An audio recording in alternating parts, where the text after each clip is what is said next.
ગયા લેક્ચરમાં આપણે બિઝનેસ ટેક્સેશન કે જે તમારો નવો વિષય છે છેલ્લા કોલેજમાં છેલ્લા વર્ષમાં ટીવાય બીકોમમાં 5th સેમેસ્ટર અને 6th સેમેસ્ટરમાં એમાં આપણે વિસ્તૃત ખ્યાલ વિષય વિશે મેળવ્યો હતો અને આ વિષયમાં 5th સેમેસ્ટરમાં 5મા સેમેસ્ટરમાં જે 4 યુનિટ સમાવિષ્ટ છે એનો ઓવરવ્યૂ મેળવ્યો હતો અને એમાં પ્રથમ યુનિટમાં આપણે ડેફિનેશન વ્યાખ્યાઓની શરૂઆત કરી હતી.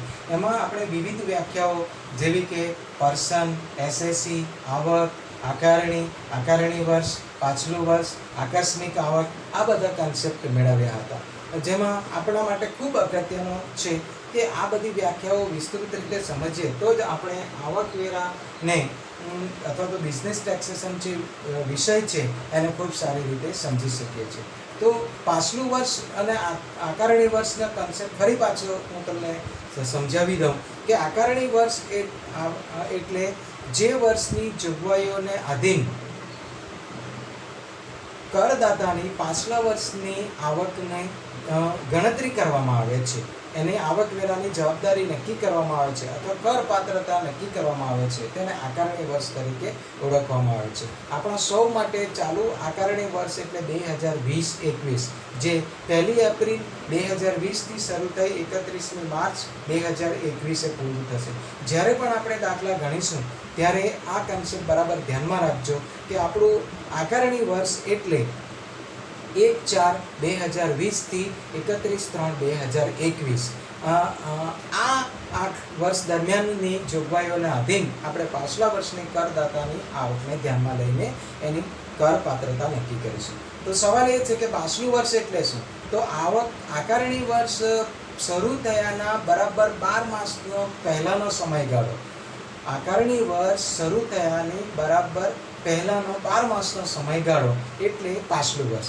એટલે જો આકારણી વર્ષ 2020-21 છે એટલે કે 1/4/2020થી શરૂ થાય છે તો પાછલું વર્ષ 31/3/2020 પૂરું થાય એના પહેલાનો 12 માસનો સમયગાળો એટલે 1/4/19 1 એપ્રિલ 2019થી 31 માર્ચ 2020 સુધીનો સમયગાળો એ 12 માસનો સમયગાળો એ પાછલું વર્ષ છે.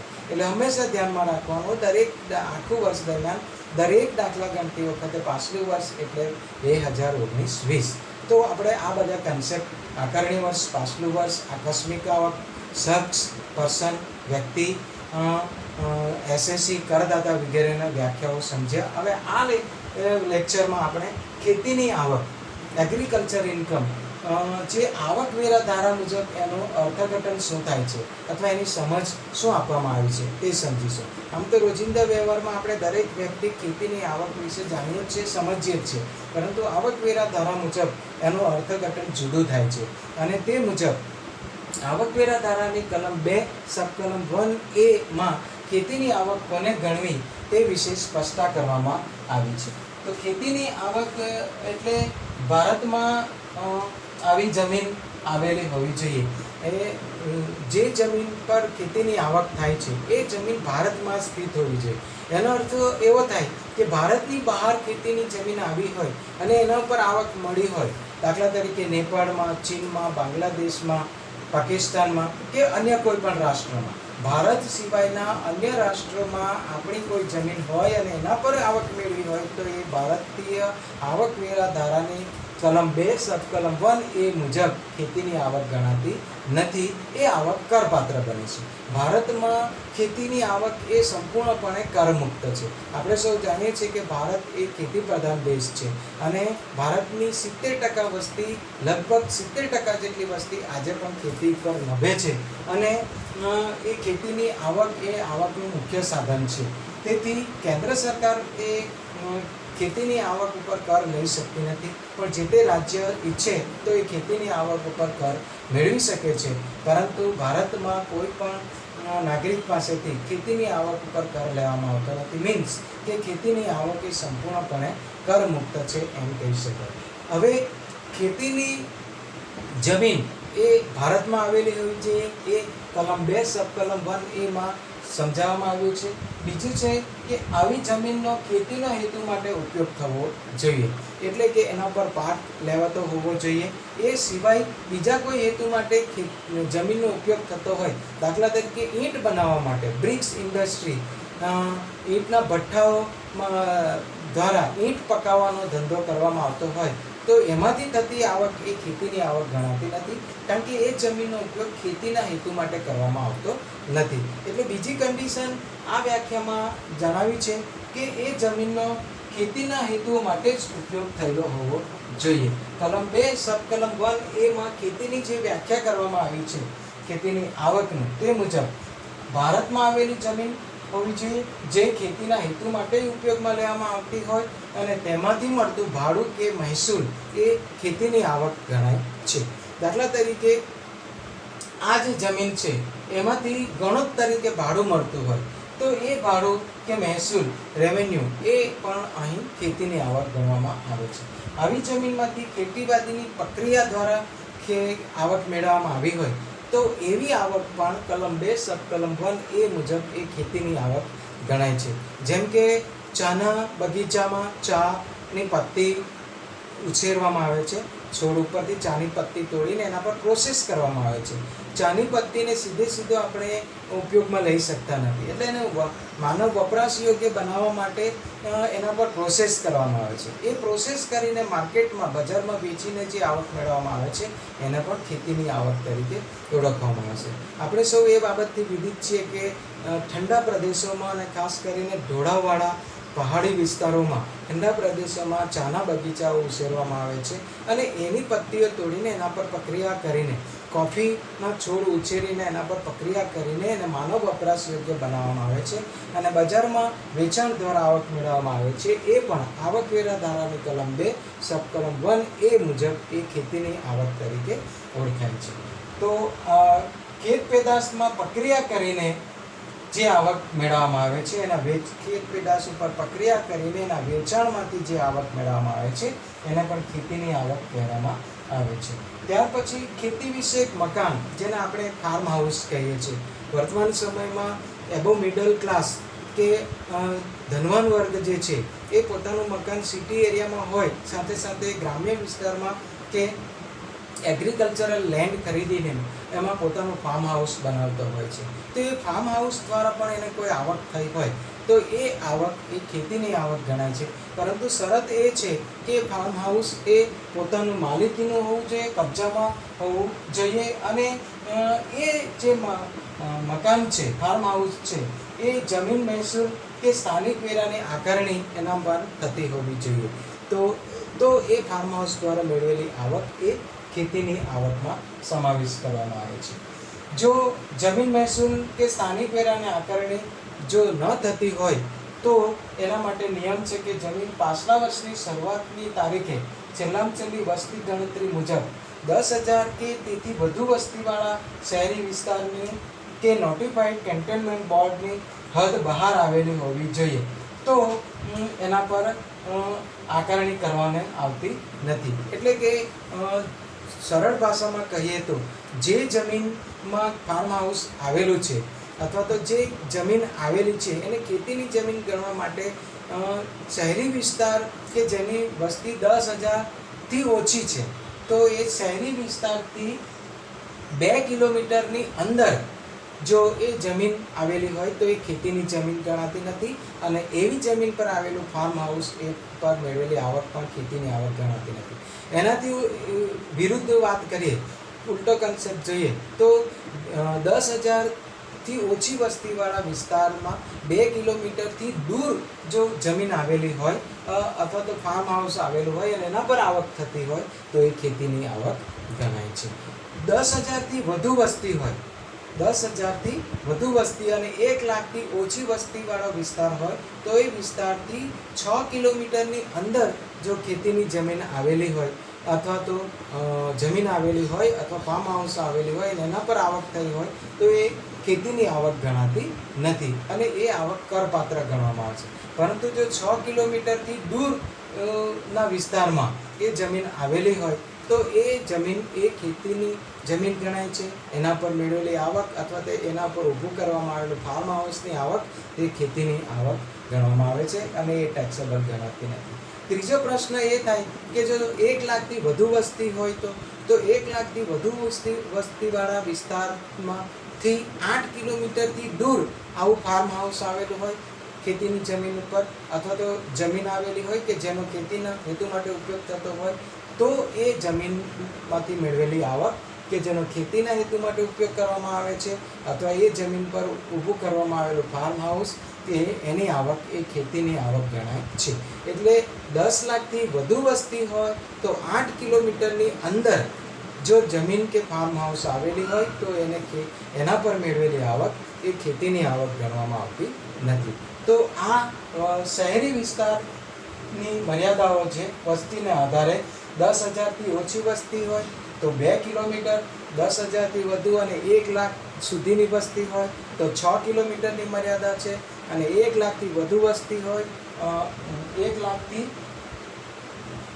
વધુ વસ્તી હોય અને 10 લાખ સુધીની વસ્તી વધુ ન હોય તો એ 6 કિલોમીટર ગણવામાં આવે છે, અને 10 લાખથી વધુ હોય તો એવી શહેરી વિસ્તારની મર્યાદા 8 કિલોમીટર નક્કી કરવામાં આવેલી છે. તો આમ ટૂંકમાં સારાંશ આપણે જોઈએ તો ખેતીની આવક ગણવા માટે ભારતમાં આવેલ જમીનનો ખેતીના માટે ઉપયોગ થતો હોય તો તેમાંથી મળતું ભાડું કે મહેસૂલ એ ખેતીની આવક ગણાય છે. ભારતમાં આવેલ જમીનની ખેતીમાંથી કે ખેતીની ઉપજના પ્રોસેસિંગમાંથી મળતી આવક એ પણ ખેતીની આવક ગણાય છે. ખેતીની જમીન કે નજીકમાં આવેલ મકાનમાંથી મળતી આવક ફાર્મ હાઉસ જેને કહીએ છીએ તો એ આવક પણ અહીં ખેતીની આવક તરીકે ઓળખાય છે. એટલે ખેતીની આવક માટે આટલો આપણે કન્સેપ્ટ મેળવી શકીએ છીએ. ત્યાર પછી એમાં જ આપણે આગળ જઈએ તો જમીનમાંથી મળતું ભાડું કે મહેસૂલ એ ખેતીની આવક ગણાય છે. બરાબર. હવે વધુ સરળ રીતે સમજવા માટે કઈ આવક ખરેખર ખેતીની આવક ગણાય છે અને શોર્ટ એન્ડ સ્વીટમાં આપણે સમજીએ તો જમીનના ભાડુઆત કે પેટા ભાડુઆત પાસેથી મળવાપાત્ર ભાડું કે મહેસૂલ એ ખેતીની આવક ગણાય છે. ફૂલ છોડ અને વેલા ઉગાડીને તેમાંથી થતી આવક એ પણ ખેતીની આવક છે. આપણે જોયું છે કે ઘણા ખેડૂત એ ગુલાબની ખેતી કરતા હોય કે ફૂલ છોડ વાવીને એના ફૂલ માર્કેટમાં વેચીને એમાંથી મબલક આવક મેળવતા હોય છે. તો ફૂલ છોડ અને વેલા ઉગાડીને તેમાંથી થતી આવક એ પણ ખેતીની આવક ગણાય છે. ખેતીની કામગીરી કરતી પેઢીના ભાગીદારને તેને મૂડી પર મળતું વ્યાજ એ પણ ખેતીની આવક તરીકે ઓળખાય છે. પુનઃ સ્થાપિત વૃક્ષના વેચાણની આવક એને આપણે કલમ કહીએ છીએ. તો એ વેચાણ દ્વારા એને ઉછેરીને કલમ બાંધીને કલમનો ઉછેર કરીને રોપવા યોગ્ય રોપા બનાવીને એનું વેચાણ કરવામાં આવે તો એ આવક પણ અહીં ખેતીની આવક કહેવાય છે. ખેતીની કામગીરી કરતી પેઢીના ભાગીદારને મળતો પગાર કે નફો એ પણ ખેતીની આવક તરીકે ઓળખાય છે. ત્યાર પછી ખેતીની આવકમાં અતિવૃષ્ટિથી ચાના બગીચાને થયેલ નુકસાન અંગે વીમા કંપની પાસેથી જો કોઈ વળતર મળ્યું હોય તો એ વળતર પણ અહીં ખેતીની આવક ગણવામાં આવે છે. અતિવૃષ્ટિ થાય, અનાવૃષ્ટિ થાય અને ખેડૂતને જે નુકસાન થાય અને ખેડૂતે જો પાક વીમો લીધો હોય તો એ વીમા દ્વારા થતી આવક પણ અહીં ખેતીની આવક તરીકે ઓળખવામાં આવે છે. જંગલની જમીન પર આપોઆપ ઉગેલ છોડ. હવે અહીં આપને સમજાવી દઉં, જંગલ, વન અને ઉદ્યાન એ આવકવેરા ધારામાં એ સમાવિષ્ટ નથી, પણ આપણે સમજ માટે દઈએ કે જંગલ એટલે કુદરતી રીતે ઉગી નીકળેલા વૃક્ષોનો વિસ્તારનો પ્રદેશ, એને આપણે જંગલ તરીકે ઓળખીએ છીએ. જેમાં ગમે તે વૃક્ષ ગમે તે જગ્યાએ ગમે તેટલા અંતરે ઉગેલું હોય છે એને જંગલ કહીએ છીએ.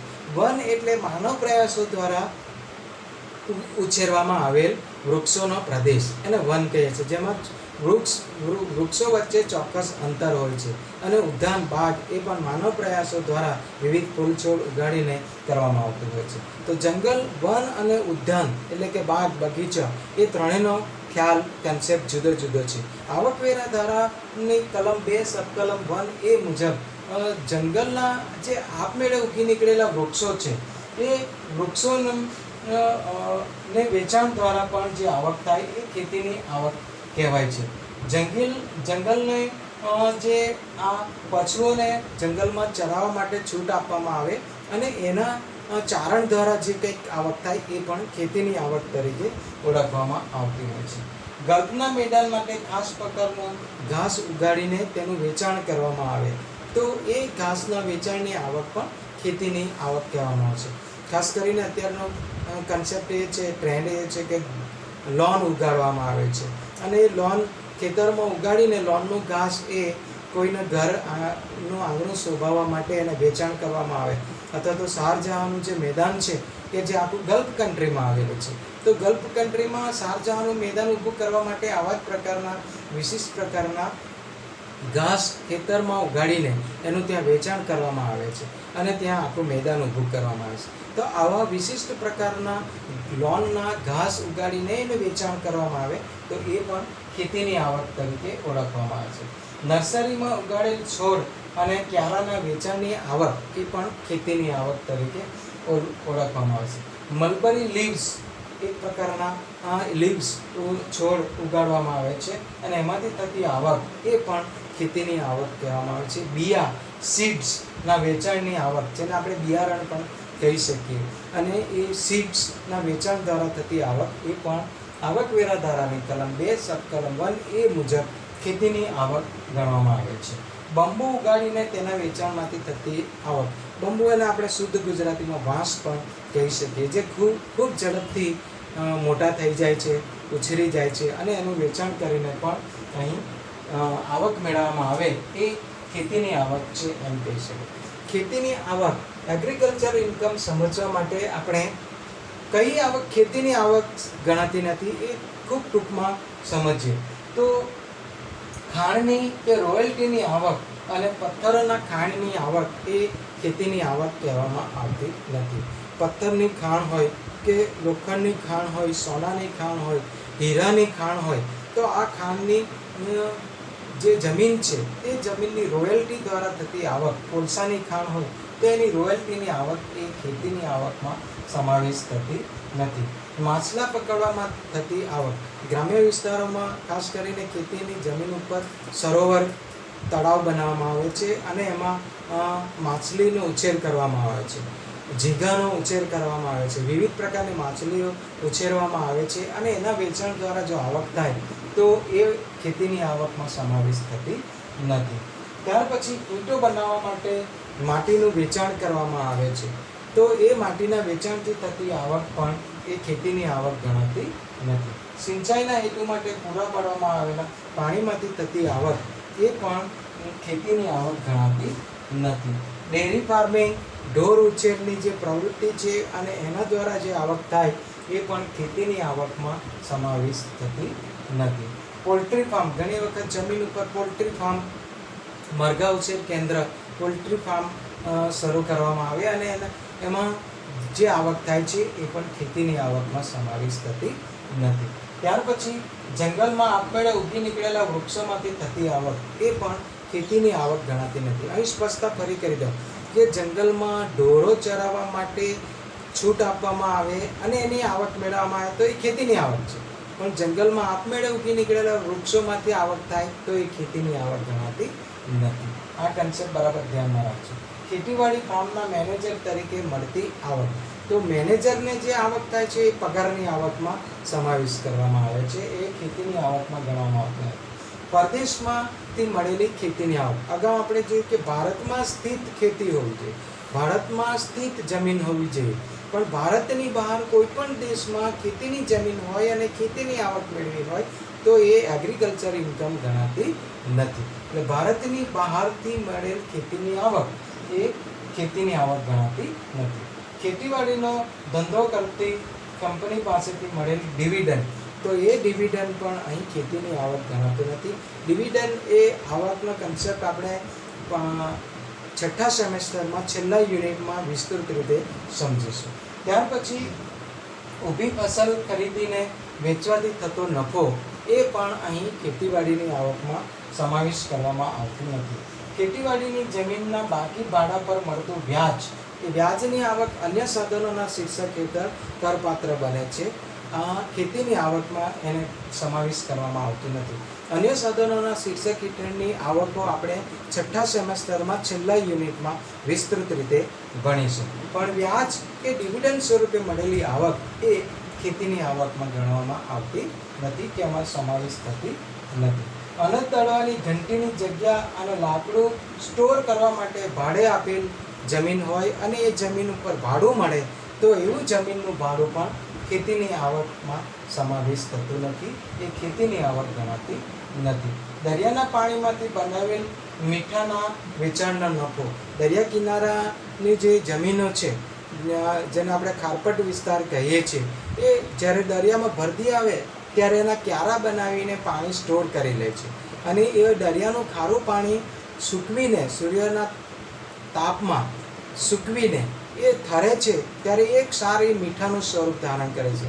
ગાંધી બાપુએ એના માટે સત્યાગ્રહ કરેલો અને આજે સોલ્ટ એ 20 રૂપિયા કિલો વેચાય છે. એટલે ગાંધી બાપુ પણ સ્વર્ગમાં જોતો હશે તો મોટા મોટા આંસુએ રડતો હશે કે જેના માટે એમણે સત્યાગ્રહ કર્યો હતો ને મીઠું મફતમાં અપાવ્યું હતું, એ આજે ખૂબ ઊંચી કિંમતે વેચાય છે. પણ આવકવેરા ધારાના કન્સેપ્ટ મુજબ આપણે વિચારીએ તો એક જે મીઠાના વેચાણનો નફો છે કે આવક છે એ અહીં ખેતીની આવકમાં સમાવેશ કરવામાં આવતું નથી.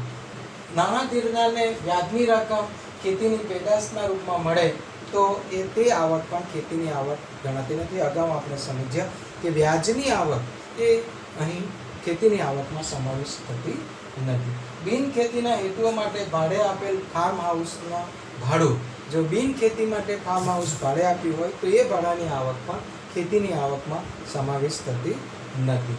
ત્યાર પછી શહેરી વિસ્તારમાં સ્થિત ખેતીની જમીનની ફેરબદલી, ટ્રાન્સફર કરવાથી જો આવક થઈ હોય તો એ આવક પણ ખેતીની આવક ગણાતી નથી. ખેતીની જમીન ઉપર વખતો વખત હંગામી ધોરણે મેળાનું આયોજન કરવામાં આવે કે બજાર ભરવામાં આવે અને એના ભાડા દ્વારા આવક મેળવવામાં આવે તો એ પણ ખેતીની આવક ગણાતી નથી. એટલે કે ખેતીની આવક નથી ગણાતી, એટલે કે એ આવક એ કરપાત્ર આવક બની જાય છે. ભાડુઆતવતી ખેતીની પેદાશનું વેચાણ કરાવી આપવા બદલ જમીન માલિકનું પાસેથી મળેલું કમિશન, એ કમિશન પણ ખેતીની આવક ગણાતી નથી.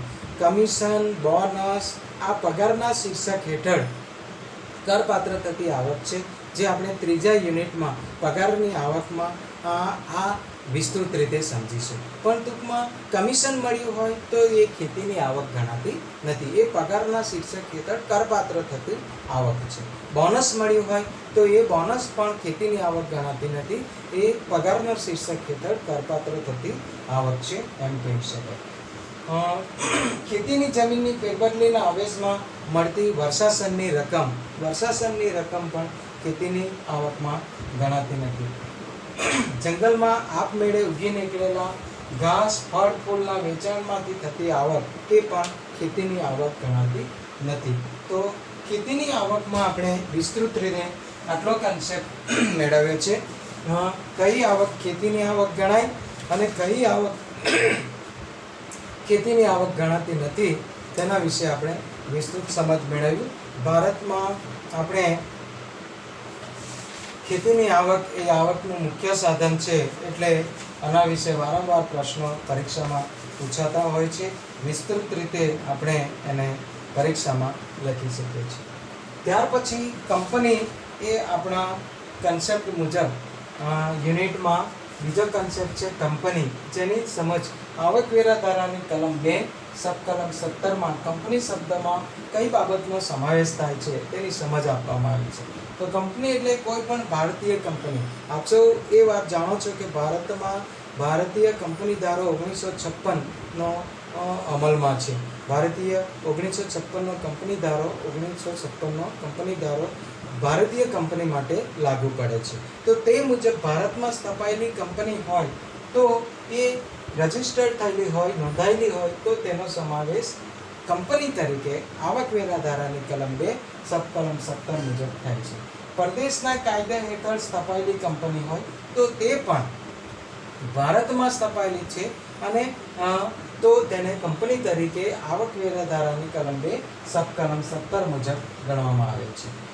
અગાઉના કોઈ પણ કાયદા હેઠળ જમ્મુ અને કાશ્મીર તથા કેન્દ્ર શાસિત પ્રદેશો સિવાય ભારતના કોઈ પણ સ્થળે સ્થપાયેલી અને નોંધાયેલી હોય તો તેને કંપની તરીકે આ ધારાની કલમ 2 સબ કલમ 17 મુજબ ઓળખવામાં આવે છે. મધ્યસ્થ સરકાર કે રાજ્ય સરકારના કાયદા હેઠળ સ્થપાયેલ કોર્પોરેશન હોય તો એ કોર્પોરેશન પણ કંપની તરીકે ઓળખાય છે. પ્રત્યક્ષ કરવેરાના સેન્ટ્રલ બોર્ડ CBDT જાહેર કરેલ સંસ્થા કે મંડળ એ પણ અહીં કંપની તરીકે ઓળખાય છે.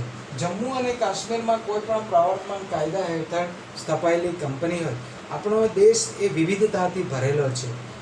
જમ્મુ અને કાશ્મીરમાં આતંકવાદી પ્રવૃત્તિઓ ખુલ્લી ફાલી છે, તો કેટલાક પહાડી વિસ્તારો છે, કેટલાક સ્ટમ્પ વિસ્તારો છે, કેટલાક રણ વિસ્તારો છે, તો કેટલાક વિસ્તારો બધા જ પ્રકારના ઇન્ફ્રાસ્ટ્રક્ચર ફેસિલિટીથી પરિપૂર્ણ છે. તો દરેક જગ્યાએ કંપની સ્થાપવા માટે એક સરખું પ્રલોભન હોતું નથી. એટલે કંપની જુદા જુદા એરિયામાં વિસ્તારમાં કંપની સ્થાપવા માટે અને એ વિસ્તારનો વિકાસ કરવા માટે પ્રલોભન આપતી હોય છે, કેટલીક સબસિડી આપતી હોય છે, કેટલીક છૂટછાટો આપતી હોય છે. એટલે જે તે પ્રદેશને કાયદાની જોગવાઈઓ પ્રમાણે રજીસ્ટર થયેલી નોંધાયેલી હોય તો એવી કંપની અહીં આવકવેરા ધારાની કલમ 2 સબ કલમ 17 મુજબ કંપની તરીકે ઓળખાય છે.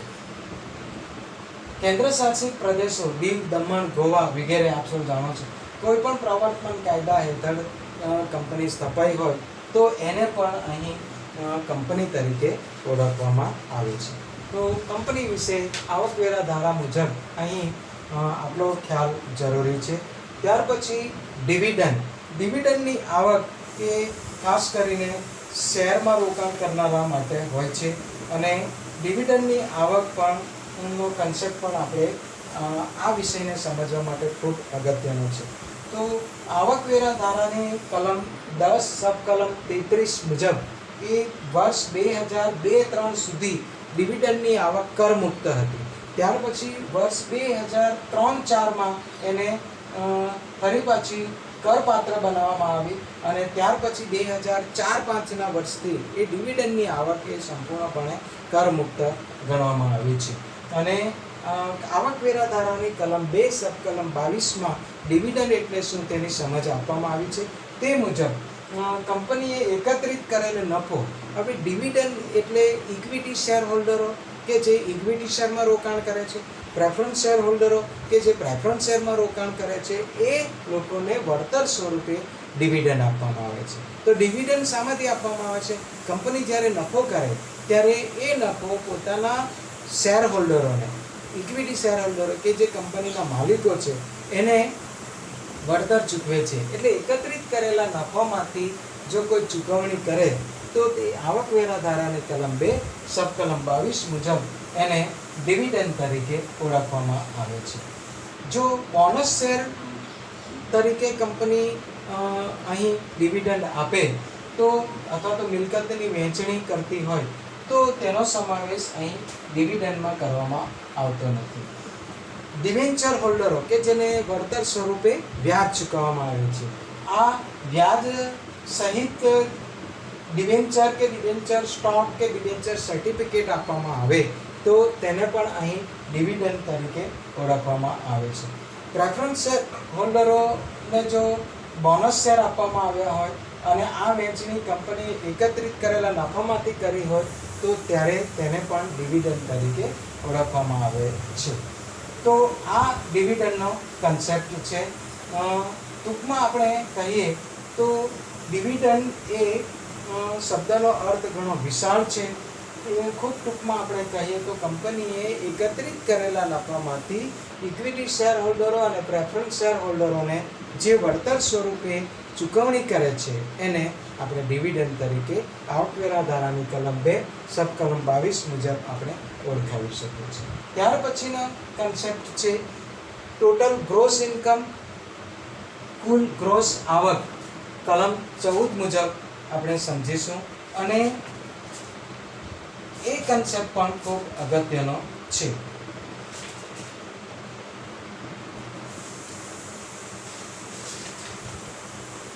કુલ ગ્રોસ ટોટલ ગ્રોસ ઇન્કમ, કુલ ગ્રોસ આવક. આવકવેરા ધારાના કુલ 5 આવકના સાધનો છે જે આપણે જુદા જુદા શીર્ષક હેઠળ અને કરપાત્ર ગણીએ છીએ, જેમ કે પગારની આવક, મકાન મિલકતની આવક, ધંધા વ્યવસાયની આવક, મૂડી નફાની આવક અને અન્ય શીર્ષક હેઠળની કરપાત્ર આવક.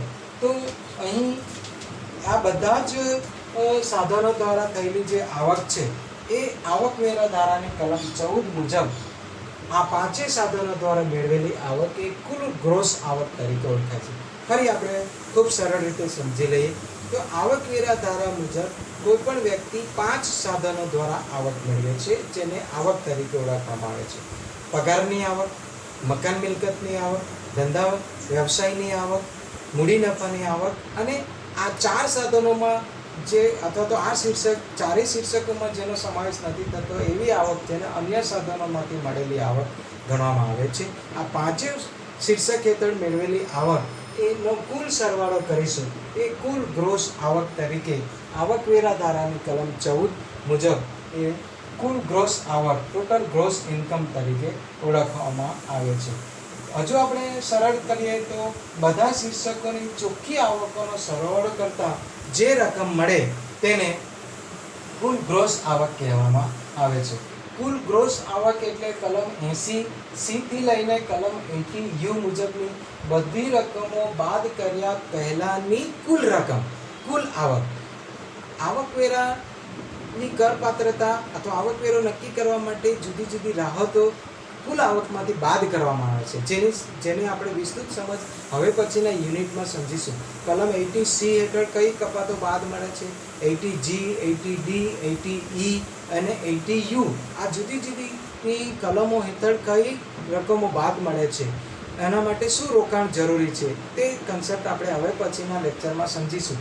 પણ કલમ 80C થી લઈને 80U સુધીની કપાતો બાદ કર્યા પહેલાની બધા શિક્ષકો હેઠળની કુલ આવકનો સરવાળો એને કુલ ગ્રોસ આવક તરીકે ઓળખવામાં આવે છે.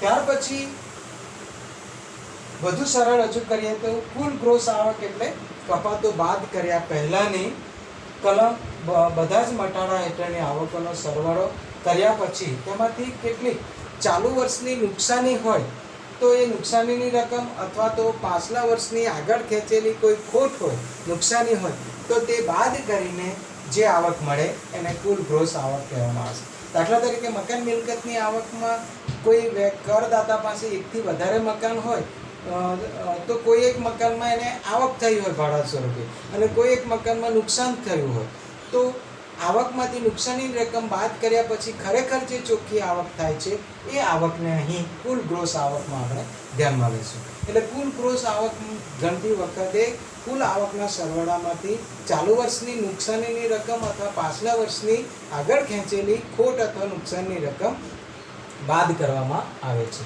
તો એ રકમ જે છે એ કુલ ગ્રોસ આવક તરીકે આવકવેરા ધારાની કલમ 14 સબ કલમ આવકવેરા ધારાની કલમ 14 મુજબ એ કુલ ગ્રોસ આવક તરીકે ઓળખાય છે. ત્યાર પછી કુલ આવક, ટોટલ ઇન્કમ. તો આવકવેરા ધારાની કલમ 2 સબ કલમ 45 મુજબ કુલ આવકનો અર્થ આપવામાં આવેલો છે. તેમાં કલમ 80C થી લઈને કલમ 80U સુધીની બધી કપાતો બાદ કરવામાં આવે છે કુલ આવકમાંથી. કુલ ગ્રોસ આવકમાંથી કલમ 80C થી લઈને કલમ 80U સુધીની બધી રાહતો અને કપાતો બાદ કરીને જે આવક મળે છે એને કુલ આવક તરીકે ઓળખવામાં આવે છે. એટલે કે બધા શીર્ષક હેઠળ મેળવેલી કુલ આવકમાંથી કલમ 80C થી લઈ 80U, 80C, 80D, 80G, 80E અને 80U હેઠળની કપાતો અને રાહતો બાદ કરીને જે સરવાળો મળે છે એને કુલ આવક તરીકે આવકવેરા ધારાની કલમ 2 સબ કલમ 45 મુજબ ઓળખવામાં આવે છે. તો એ કુલ ગ્રોસ આવકમાં 80C થી 80U સુધીની રાહતો બાદ કરવામાં આવતી નથી. કુલ આવકના કન્સેપ્ટ મુજબ કુલ પાંચેય શીર્ષકોના હેઠળની કુલ આવકમાંથી કલમ 80C થી લઈ 80U સુધીની બધી રાહતો અથવા કપાતો બાદ કરવામાં આવે છે. તો એ રીતે કુલ આવકની ગણતરી થાય છે.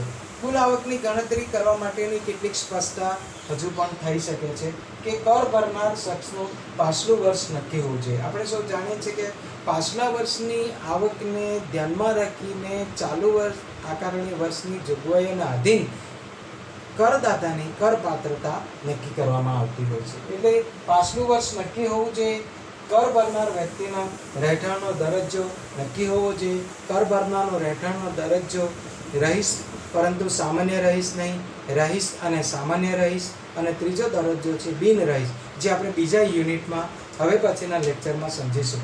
પરંતુ આ કર ભરનાર વ્યક્તિ છે એનો રહેઠાણનો દરજ્જો નક્કી હોવો જોઈએ.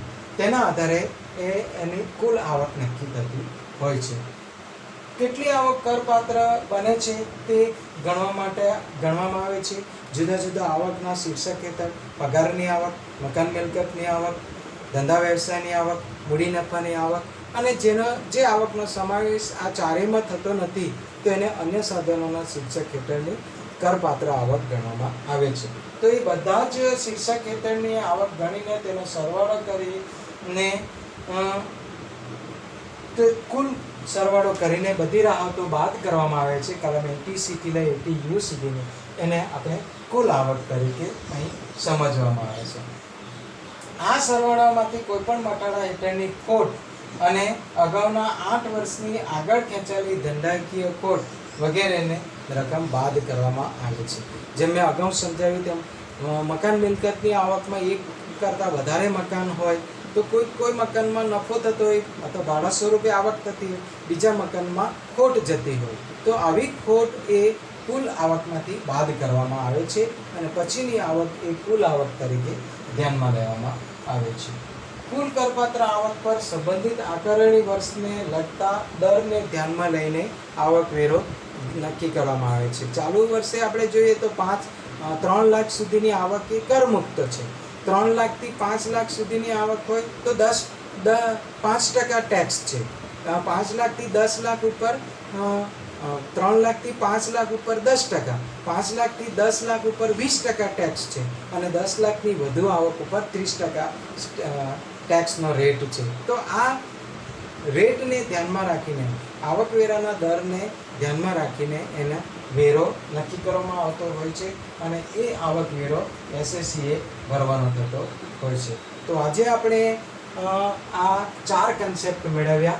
5 કન્સેપ્ટ: એગ્રીકલ્ચર ઇન્કમ, ખેતીની આવક, કંપની નો ખ્યાલ આપણે અથવા વ્યાખ્યા સમજ્યા, ડિવિડન્ડની આવક કઈ ગણાય છે તે સમજ્યા, ટોટલ ગ્રોસ ઇન્કમ એટલે શું અને કુલ આવક એટલે શું એ આપણે સમજ્યા.